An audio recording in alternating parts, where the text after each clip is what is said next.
What's up everybody, it's Jeremy here, and I'm ocean bound. I'm going to my home spot, Pleasure Bay, today. I really don't even have that much time. I got a text from Paul saying like, hey, do you want to hit this in an hour? And like 15 minutes later, I checked, it's blowing like 22. Yeah, there's people here. There's people foiling Pleasure Bay right now. Yesterday was a crazy session. I'm a little tired, but I'm fine. My body's doing okay. But yesterday while we were at Point Judith, I got a shipment in the mail.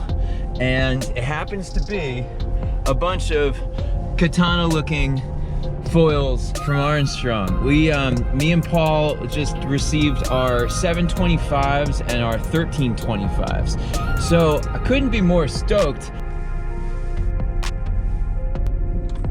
Boom, sweet. Okay, there's some people here. No one's winging, but two people kite foiling, super cool. Actually, another guy's about to start winging. I'm gonna go with the FG just because it's like easy and safe. I'm really tempted to try this 725. I don't know if we'll have enough wind. I could either do the 1325 with a 5 meter, or maybe I could do a 6 meter and the 725. I don't know. It's really crazy to think I could be on a 725 right now, but that's what I really want, that 725. So that's my plan.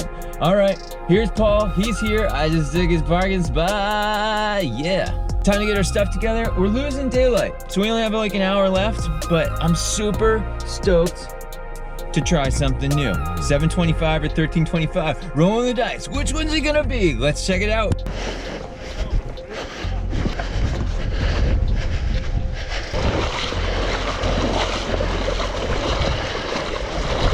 I don't have a leash today. Oops.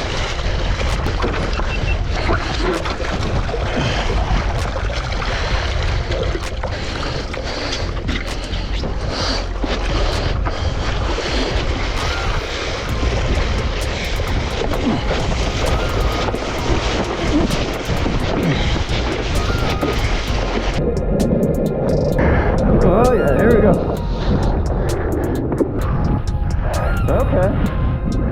13, 25, 50 centimeter fuse, V plus 25. Alright, first off, this is by no means a thorough review. This is only reactions and comments after my first 45 minutes or so on the water. So I was forced to do the 1325 due to the fact the wind dipped down to like 5 miles an hour and then switched direction, came back up. And as soon as it came back up, we just jumped on the water as soon as we could. I'd say that most of the time in the session we were averaging 15, 16 miles an hour. I was on a 6, Paul was on a 7 meter. The 6 had enough pull and I didn't really have to pump too much. So I wasn't on the very low end of what this foil can do as far as water starting. I wasn't tapping into that freakishly light wind performance that Armie mentions on their website, but it did pop right up. Much more so than the 1125, which needs power or at least more forward speed to get up on foil. This definitely has some low end potential to it, and the stall speed is much lower than the 1125. I think the 1550 may go a little lower,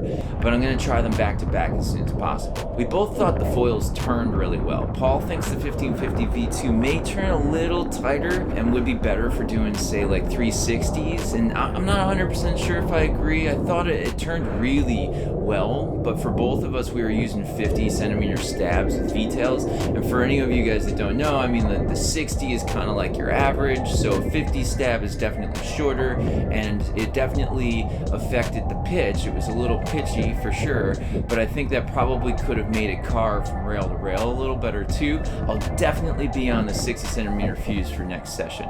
I tried to do some hard carves where the wingtips would breach, and I succeeded. I thought my GoPro would have captured that, but it wasn't really pointing at the right angle. But I can confirm there was no ventilation, no elevator dropping while breaching, so that was sweet.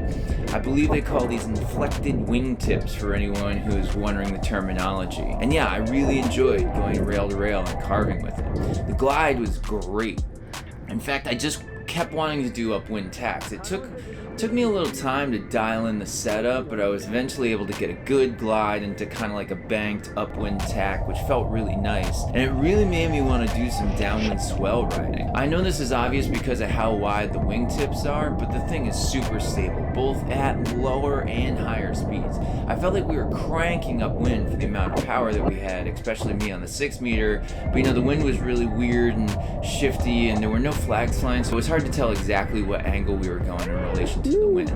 The pumping was good. I mean, they say it has next level pump, and I think the 60 fuse will make it even better, so I'm looking forward to trying that, and I'm also looking forward to trying it with the 232 step. So, I'm stoked.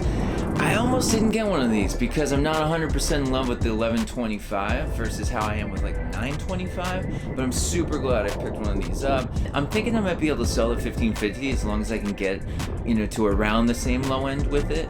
I think a really good quiver would be the 925 and a 1325, but I've seen the specs on the 1525, so I know that's coming out soon, so hey, you may want to hold off before you make that type of decision. I wouldn't necessarily recommend this to a new foiler, but if you know what you're doing, you're gonna love this thing on lighter days. So that's all I have for now. More R&D on this to follow. If you want to see some more of my videos, please consider clicking that subscribe button. And with that, I hope you're all doing well out there. I'll see you guys on the flip, and I wish you all an awesome day. Later!